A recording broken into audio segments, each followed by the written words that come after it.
Today, I'd like to talk to you about the PMBOK 6th edition. If you recall, 4 years ago, I did something very similar to that for the PMBOK 5th edition. So what I will do today is I will start from the first process that you should do in your project up to the end. And why I'm doing this? One of the key reasons I'm doing this, it's because if you look the PMBOK guide, very thick, 600-700 pages.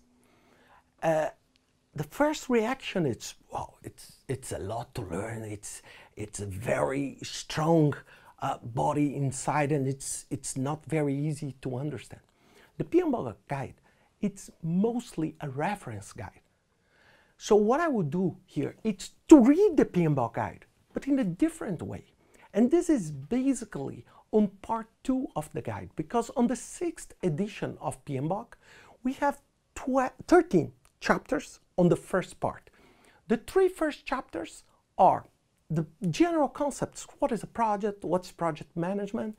The second chapter is more about organizational structure, how the structures change depending on how much leverage do you give to the projects. The third chapter, it's a new one, talks about the project manager and mostly on the PMI talent triangle, and discuss more about the competences of the project manager. Between chapter 4 up to chapter 13, we're talking about the 10 knowledge areas. And then on part 2 is the standard, the ANSI standard of project management. And this used to be chapter 3 on the previous version. And this is the core, this second part of what I'm talking now. Because most of the time when you read, for example, scope, you read all process of scope. But it's not the way you do projects, because you do projects in a different way. You do in a much more interconnected way. And this is what I want you to teach you today, how to do that.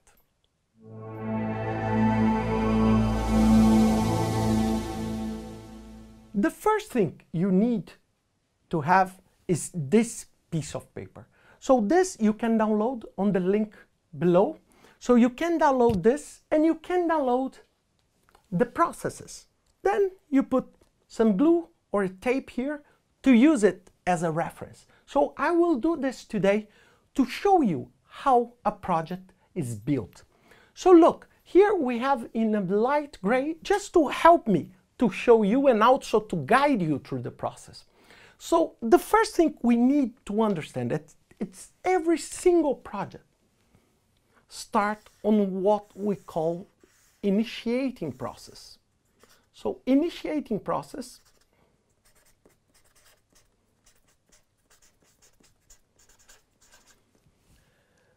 basically, when you start a project, it doesn't matter which kind of project you're talking. You start by developing the project charter. Project charter, the best way to explain to you is birth certificate. Why I'm saying this? Because it's something that recognizes that a project exists. So here you give a name, a project manager, some basic conditions. It's a 1 or 2 page document just to underline what is the intention and why this project exists. In parallel to that, you do a stakeholder process that is to identify stakeholders. So let me explain this. What is a stakeholder? A stakeholder is any person or entity that has any kind of interest in your project. Maybe positive, maybe negative. So a supplier, a client, another area in your organizations, they are all stakeholders. And look, one important point. If you see here 4.1 means we are talking about the chapter 4 of PMBOK, first process. Chapter 4 is integration. Okay? And this is 13.1. 13 is stakeholder management. So we do this almost together. One very important point is that a lot of people do not understand this arrow that goes both ways. Why this? Because you don't do this first and then you do this. You do this almost together.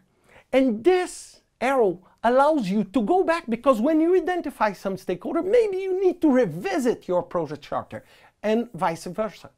So to do that, it's what you build the initiation. And one very important point. If you read the PMBOK from page 1 to the end, you read 4, and then you read 5, 6, 7, 8, 9, 10, 11, 12, and then you read 13. So I'm telling you, read 4.1, then go to 13.1 and take a look, because this is how things happen in reality. So when you have the initiation, you have your project charter, this very light, slim document that just addresses what your project will do. And then a list of who are my stakeholders. This is what is the initiation of a project.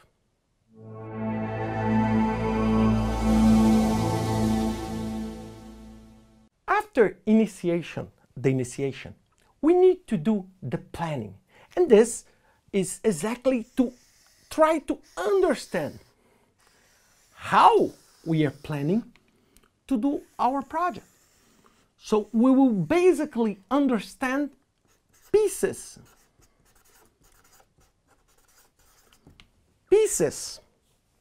that we need to have in place to make sure that this idea here will satisfy the interest of the stakeholders and will deliver what you want.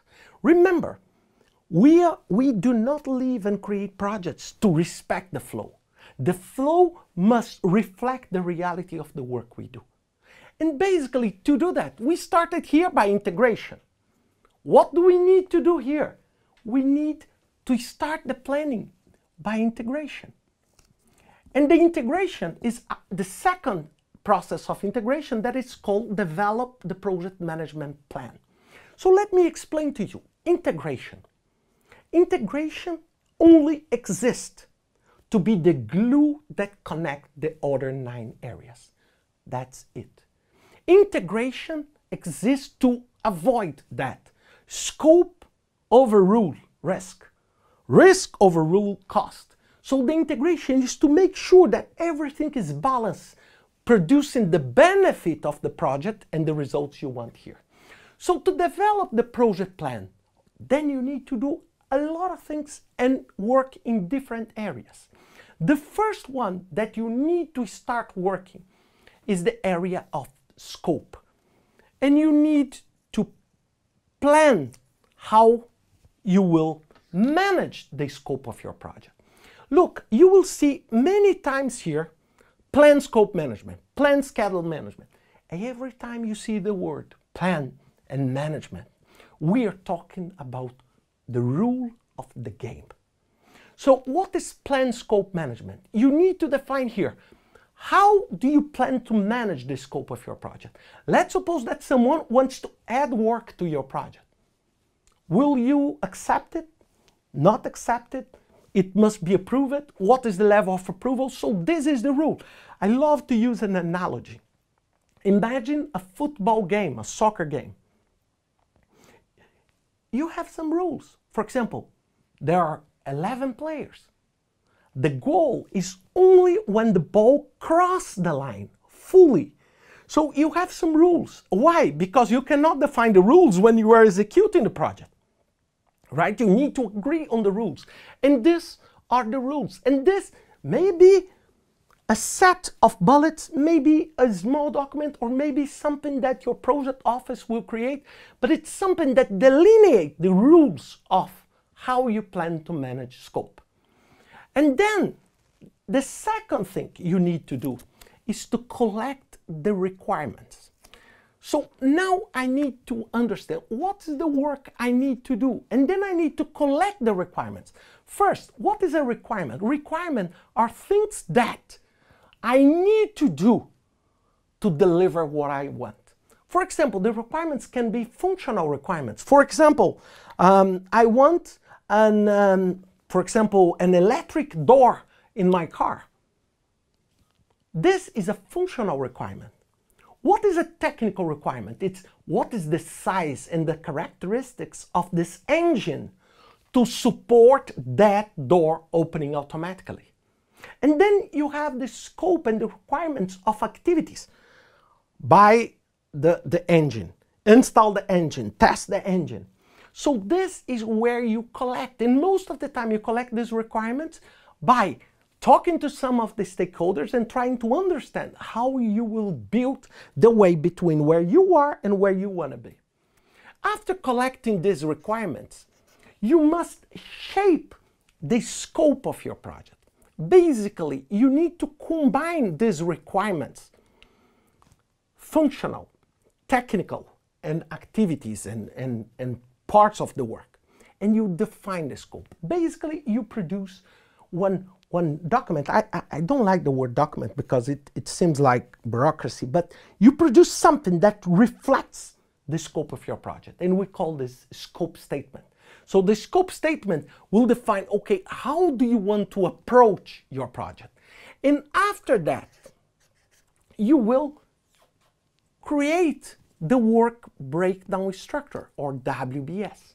Remember, the WBS is that it looks like an org chart where you split your project and you break your project into smaller, much more manageable pieces of work. I love this, and I think that the WBS is the tool to manage the scope. So these 4 processes are things you need to do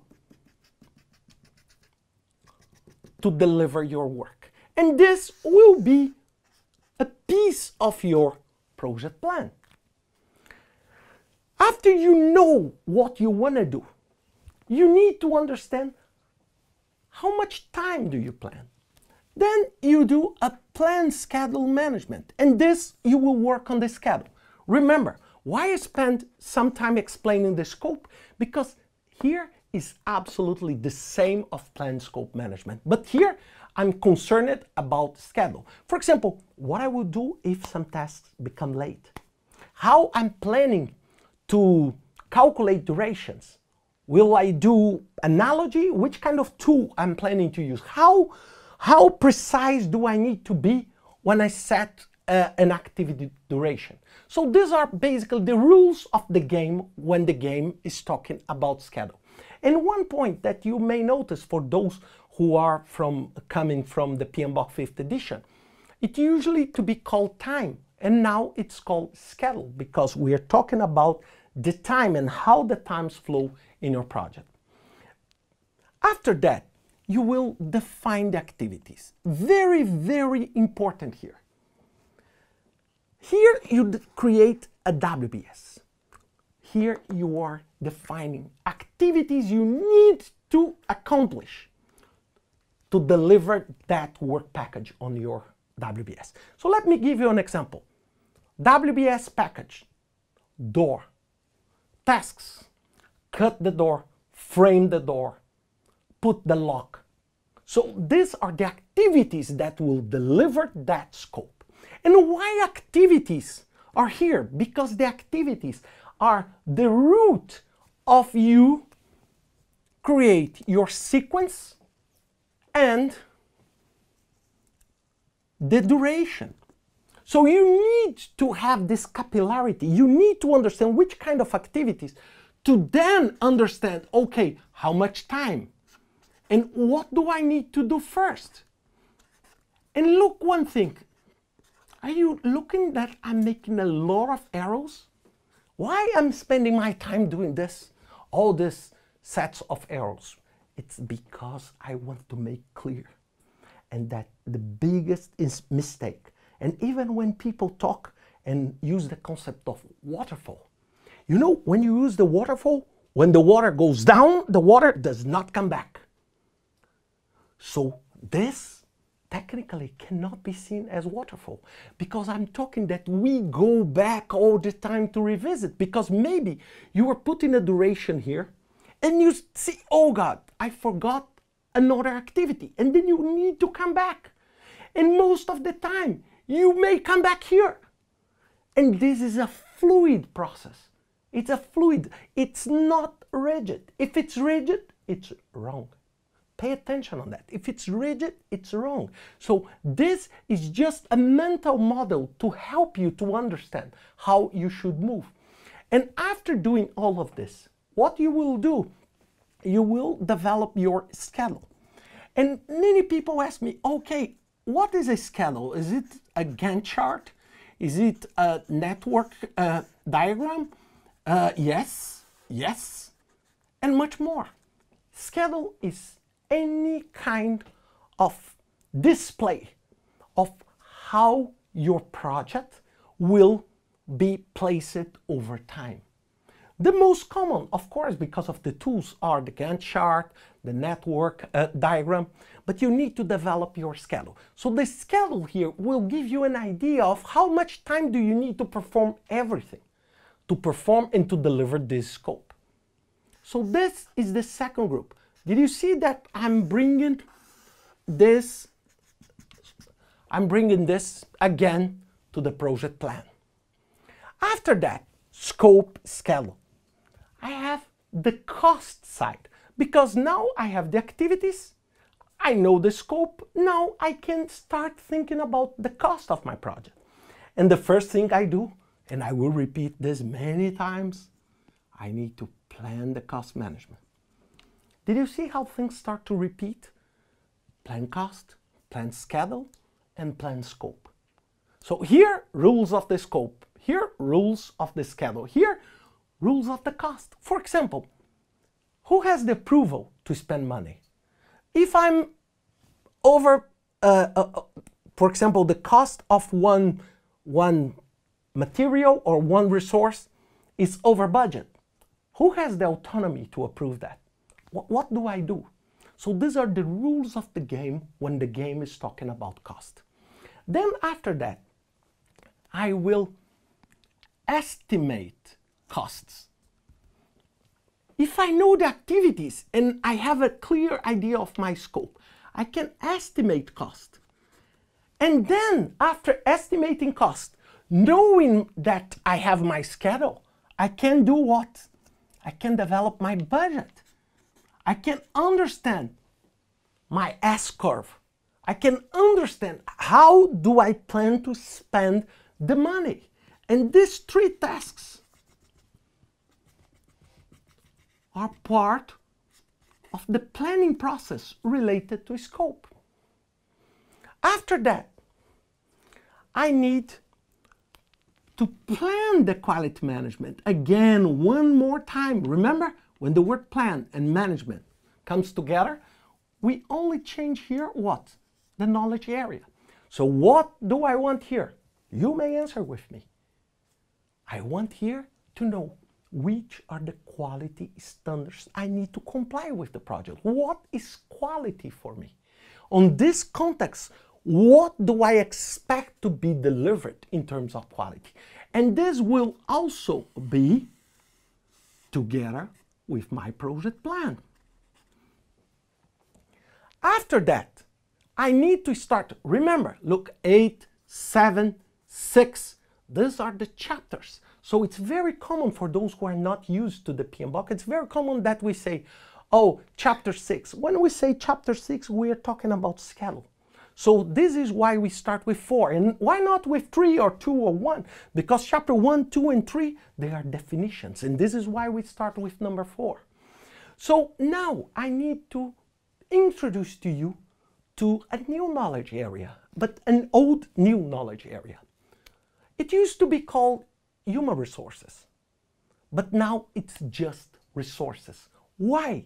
Because now I am incorporating on this area materials, equipment, and human resources. So now this knowledge area is called resource. And the first one is plan resource management. So every single one, it's plan management. Rules of the game of how do I plan to manage my resources in a very simple way. So how do I plan to recruit? Am I able to recruit people, or do I need to use internal resources? Am I able to buy things, or do I need to use the procurement area? So these are all here. These are the rules. Remember, most of the time, if you have any area that supports your project, like a project management office or a PMO, most of this is already done. You have some rules, some policies in place that regulate what you can do as a project management and what you can't. After that, you need to estimate activity resources. Oops, let's understand this. Let's understand this because here we have something new. In the past, activity resource or estimate resource used to be on the time. Now with this new resource area, it was moved to resource. But I want you to pay attention on this. This item 9.2, okay, and this item 6.4, they are brothers. They are twins, better. They cannot live without the other. Why? Because I need to know which resource I have to estimate how much time I will take. Let me give you a very super simple example.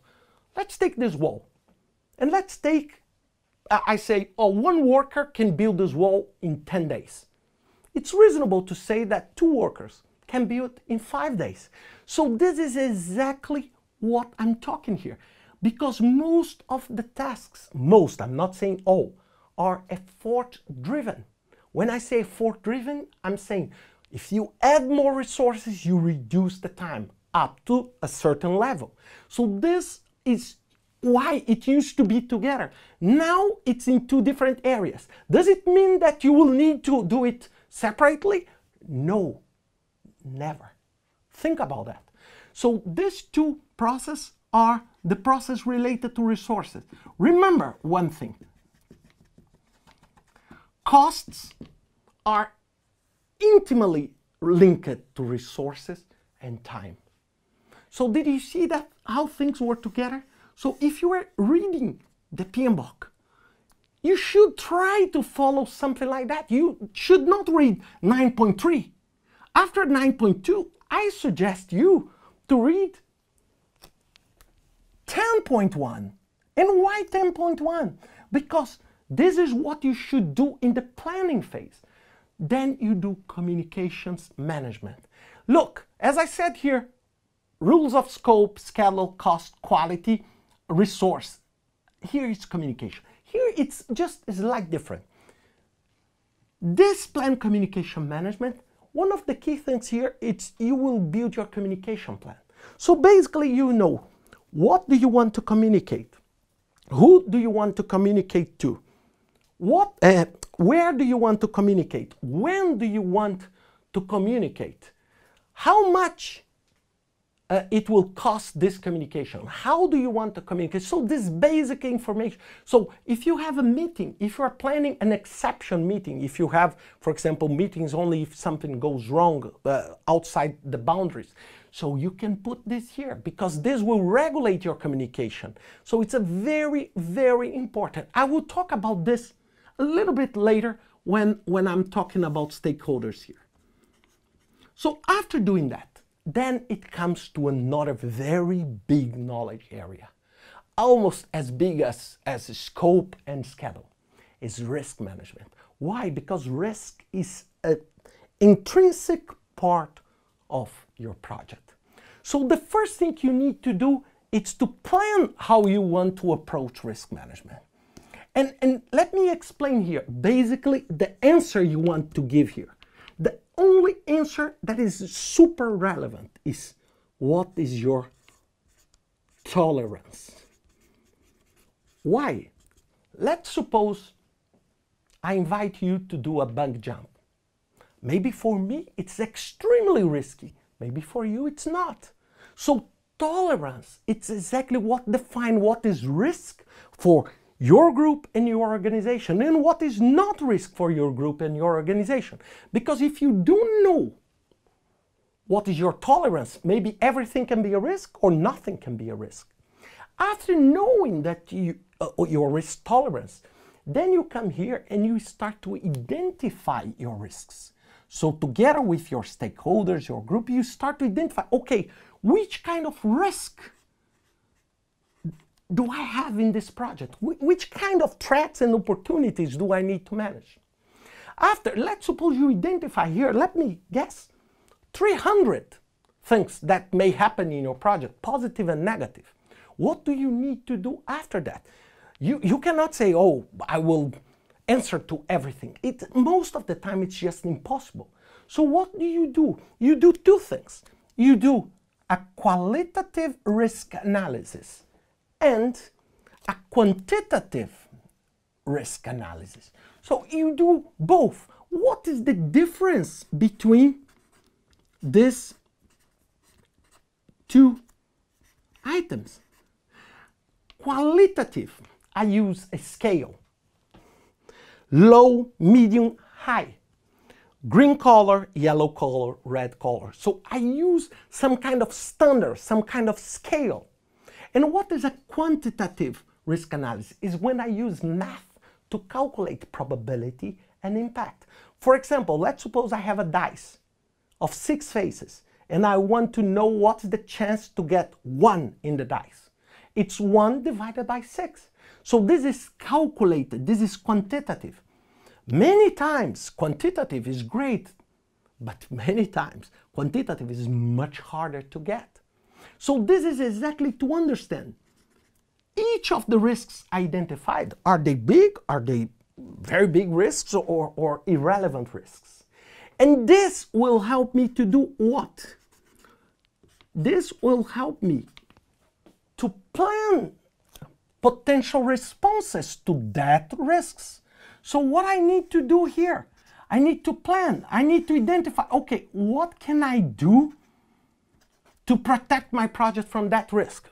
Then maybe I will say I'll buy an insurance. Or maybe I will say I will change some parts of my scope. Maybe I will put more financial reserves. So it depends. So then you plan this. And these 5 processes, they work together. Again, look the arrows. They go forward and backward. Why? Because maybe you are doing a quantitative analysis and suddenly you identify another risk. And you cannot say, oh, the risk is done, I cannot go back. This is not good. If you do that, you will be wrong, completely wrong. Then you go back here. Maybe you don't go only back here. You look, go to the plan to understand the integrated impact of your response. To understand, okay, do I need to put more money? So remember, this is all fluid. This, look, all the process only exists to support you to understand what you need to do. That's it. So now, on the procurement plan, so you need to understand basically what you need to do. And what you need to do in terms of what? What do I need to buy? What do I need to make? So the make or buy decision is doing here. So what I would do with my procurement? Will I do everything internally or not? And last but definitely not least is the plan the stakeholder engagement. And what is this? Remember, identify the stakeholders here. So now I need to understand, I need to map my stakeholders. For example, influence and power. And I need to group them and understand what I will do here. And now I want to give you another advice. Remember the twins I said here between duration and resources? I want to introduce you to another set of twins. Plan communication, remember I introduced, and plan stakeholder engagement. Why I'm telling these two are also twins? Because most of the communication will be exactly to reinforce stakeholder engagement. So I need to do this together. For example, let's suppose that you have a stakeholder here, that you need some kind of special communication. Then you come here and you create this communication. So this is why they are twins and they work together. So this was the planning process. And at the end, everything is consolidated in this project management plan. Okay, so this will give you an idea on how do you plan to do this project. This, I'm working about what, and here how. So this is my approach to this project. And then later, we'll talk about how do we execute and monitor and control our project.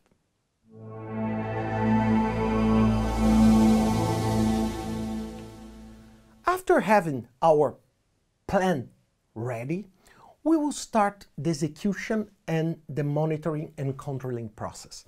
So I want now, of course, I will explain first the execution, but I want now to highlight both execution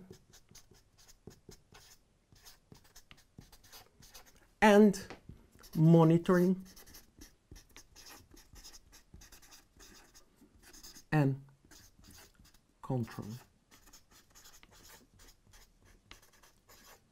Why I wanted to highlight these two processes at the same time? Because they work together. You don't execute everything to check if everything is fine.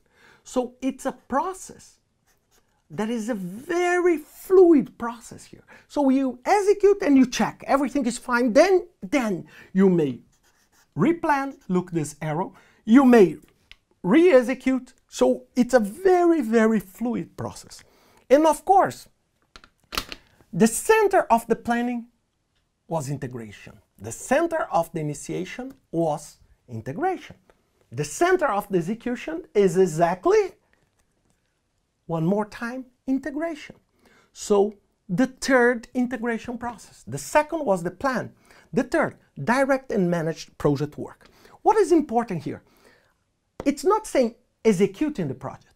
Why? Because all this flow is how you will manage the project. And now you as a project manager or a team member, you usually are not the resource executing the work most of the time. So what do you need to do? You direct and you manage the work that is being done by what? By the resources you are defining for the activities. So this is exactly the idea. And now there is one new thing on the PMBOK 6th edition. It's a new integration process called Manage Project Knowledge. In a very, very simple way. You can understand this as lessons learned.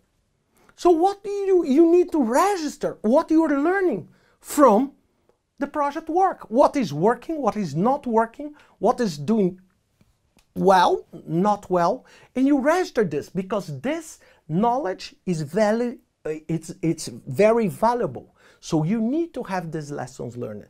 So these two processes are the two central processes of the execution. But these two processes are supported by all these other processes. Let's see them. The first one is manage quality. Remember one thing. Here, plan quality. Here you are setting how your quality will be. Here you are managing. The results that I'm getting from here are reasonable in terms of quality. Now related to resources. You will acquire the resources. Here is where you will hire new team members, buy materials, buy things, and this process is a central process here in the execution together with this, because the work will be done by these resources. And it's very important. Why we do it here and not here on the planning? Because I always try to do this as late as possible because this is money. So resources, I always wait until the last minute. Of course, look, this is not mathematics. This is project management. So maybe sometimes there is a delay between the time that you acquire the resources and the time they are available for you. So many times you need to anticipate and starting some procurement process and some acquisition process here, of course, for obvious reasons.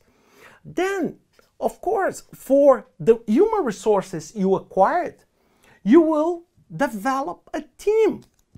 And at the same time, manage this team. Another question you may ask me, what's the difference between develop and manage? Develop the team is to make the human resources you brought to the project work together as a team where 1 + 1 is more than 2. Manage a team, it's more towards the operational aspects. What is operational aspects?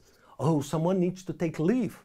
Someone is sick and cannot come. So you manage the daily work of your team. So it's a very, very important process. And this process will happen during all the execution. And they will be a supporting pillar to the 2 central processes. Then after that, what I need to do? I need to manage my communications. This is the execution of your plan. So remember, you build a plan based on the stakeholders you want to engage. Here is the time of you making the meetings. So when you say, where is the status report meeting? It's here, exactly here, in the managing communications that will support your execution. Then after that, you need to implement risk responses. Wow, this is new too. This is new because here I'm planning the risk responses. Here I'm implementing. Let's suppose here I plan to buy an insurance. Here I buy the insurance. I'm planning to change something in the scope. Here is where I change things. So this is the actions related to the plans. And one thing, together with the project knowledge, let me put a mark here. These are 2 new processes for the PMBOK Guide 6th edition. After that, I will conduct procurement. Buy things. Remember, here you made a decision of make or buy. If it's buy, you need to come here and buy it. So you conduct all the procurement processes. Based on what? Based exactly on how you plan your procurement. One important thing I said about the twins here, remember?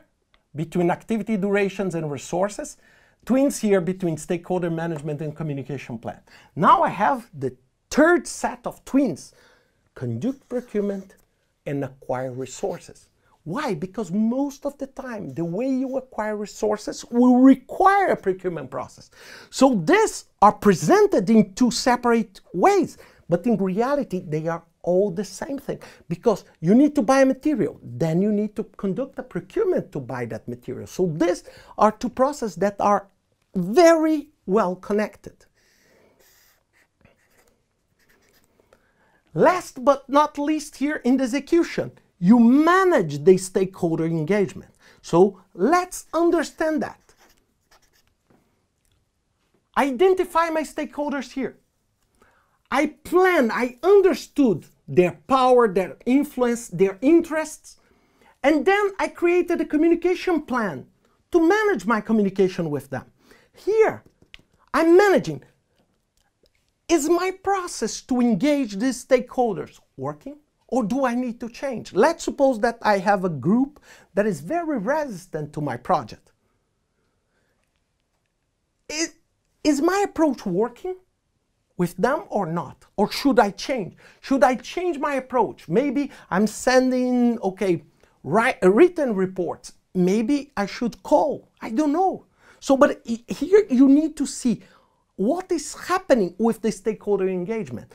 Is it something changing here? For example, someone is gaining power, losing interest, so you manage your stakeholders here. These are the execution process. And then we move to the monitoring and controlling process that will work together with the execution.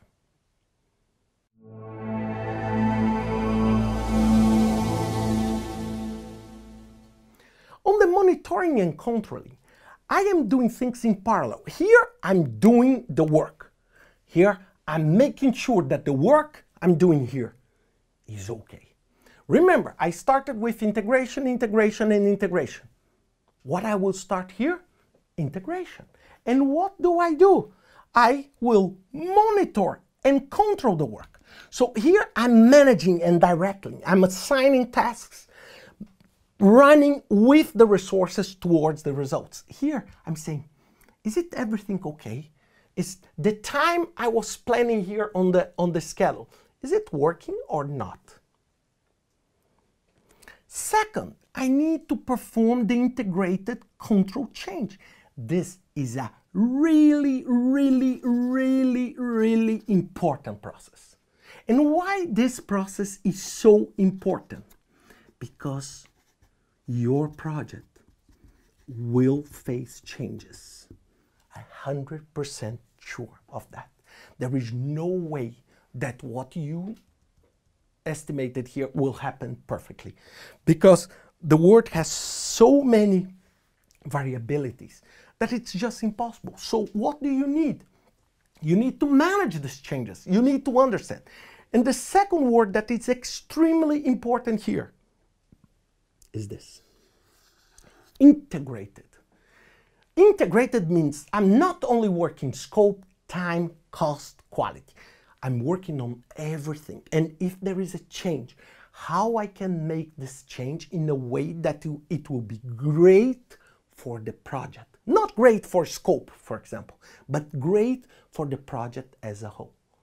And then what I need to do, I need to do a series of work.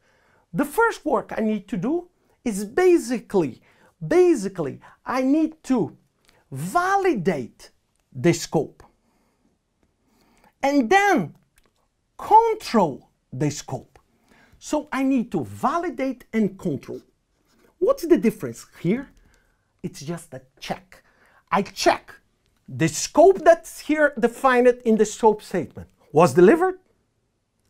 And if something is different, I need to control the scope. Remember, all these words starting with control are subsets with this integrated. So here I'm concerned about changes in the scope of the project. For example, I was building a house, and when I see I'm not building a house anymore, I'm building a restaurant. Whoops, what's going on here?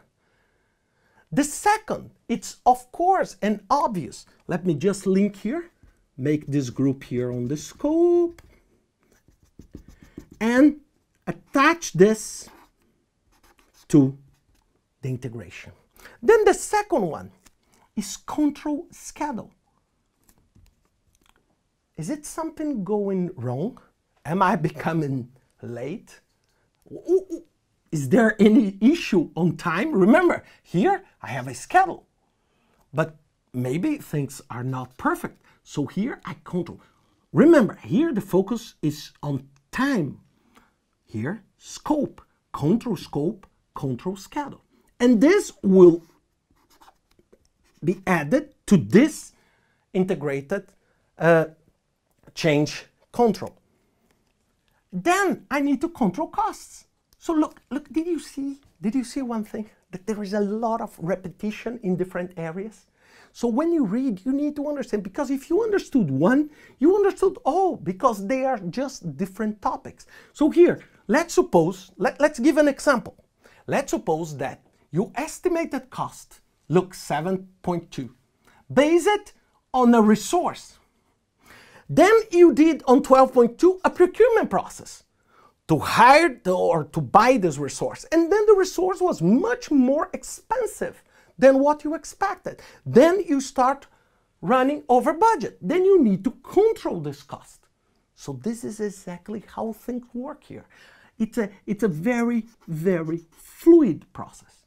Then you need to control quality. All tasks related to changes in quality will be here.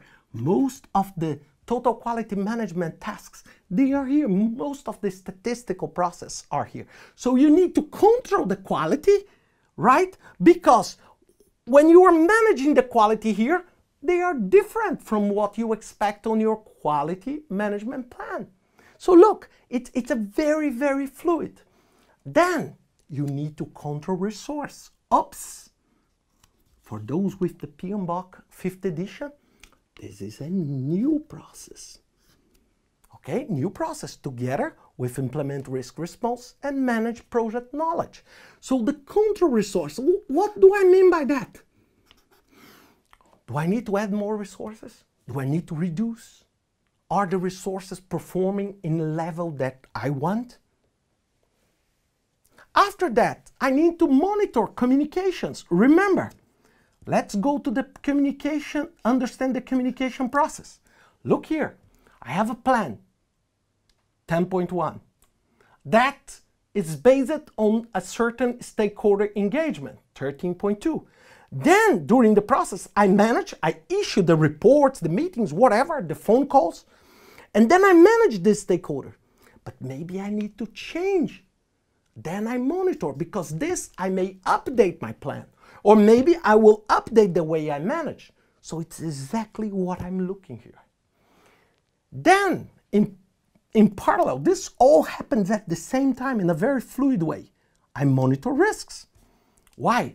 Because some risks that I thought, oh, they are low. For example, here, I did a qualitative risk analysis on 11.3, say it's low, but something happens and the risks became very, very high. Let me give you a very quick example. Let's suppose that I'm importing some products. And let's suppose that these products will be arriving close to the end of the year. And let's suppose that the customs of my country decide to say, I will close my operations between 15th of December and 15th of January. This will increase dramatically your probability of having the product late. So you need to monitor, because the risks, they change everything. Look on TV, what happens? Every day on TV, things change when we are talking about monitoring risks. Then after that, we need to control my procurement. What is this? This is where I make payments, I receive goods, I receive service. So all the process that it's based on the procurements I did on the execution. So these are working together. And of course, very close to monitor communications, very close to monitor communications, item 10.3, I need to monitor stakeholder engagement. Why? Because stakeholders may change. So I'm managing and changing. And look, this again, these two processes, they are happening almost at the same time in a very, very integrated way. Remember, here I maybe come back.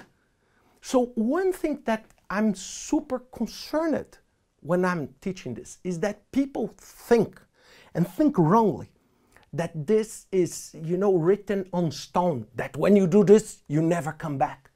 Look, one more time, this is wrong. And this is why I'm telling you, despite of several comments, this is very agile too. This is absolutely, it's so agile that PMI on the PMBOK released the agile practice together with this to show how agile components can be used here. But of course, if you think that you write a requirement and then it's over, or that this is just putting on paper, then you are in trouble. But understand one thing, these are very fluid and they do not need to be very large formal, but it's more a mental process. For example, I'm just talking to you and presenting this, and this seems to me extremely logical. So I initiate, I plan, I execute and monitor, and then I go to the closing process.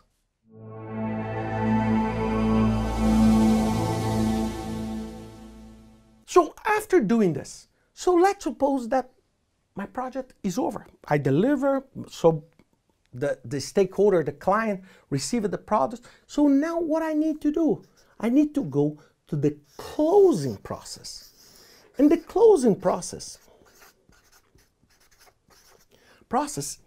is based on one integration process, that is close project or phase.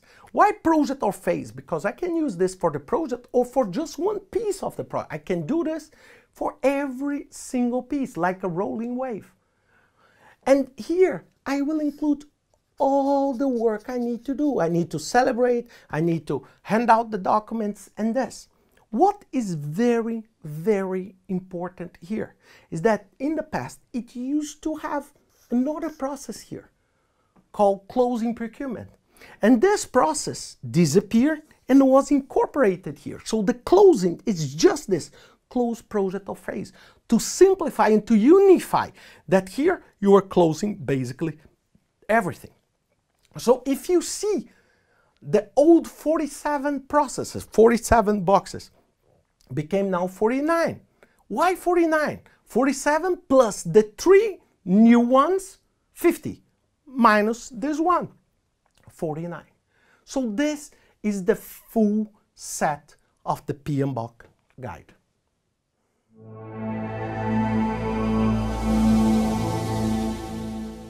Now, what I want to suggest you, so how you can learn this in a very simple and direct way. I want to invite you, please go to my website, download this, the link is below, download this, download these pieces, okay? They are in Portuguese and English. Put the tape in the back and just play and have fun. Try to do it alone. Try to understand. And with the PMBOK guide in your hands, you can say, Plan Procurement Management, I'm not sure about what is that. You can go and read a little bit more. You will understand the logic and everything that I showed to you today. It's logic, it's nimble, and it's agile. It's agile. Unfortunately, a lot of people misunderstand this and they spend all the time just producing this. It's like an ideology. Forget that. What is relevant is you delivering your project. I use hundreds of aspects of agile and hundreds of aspects of this. It depends on which kind of project I'm doing, how I'm doing the project. Sometimes I do all the projects, sometimes I do less. But this is a guideline. It's exactly you start, you plan, you execute and control, and you close in a very simple way. But you don't need to say, oh, I'm not following the PMBOK guide because I'm not doing item 9.4. Don't do that. Don't waste your time thinking about that. Remember, the framework exists to support your project and not your life exists to support the framework. Think about that, have fun, test this, and then you can read and understand the PMBOK and all this process flow in a very, very easy way. One last thing, remember the arrow that goes both sides. This is exactly why I don't want you to consider this waterfall, because the water that falls does not come back. Here, what I'm telling to you and ANSI is telling to you and PM, it's that everything can come back. And most of the time, everything comes back to be fixed because the perfect conditions do not exist in your project. Think about that, practice, and good luck.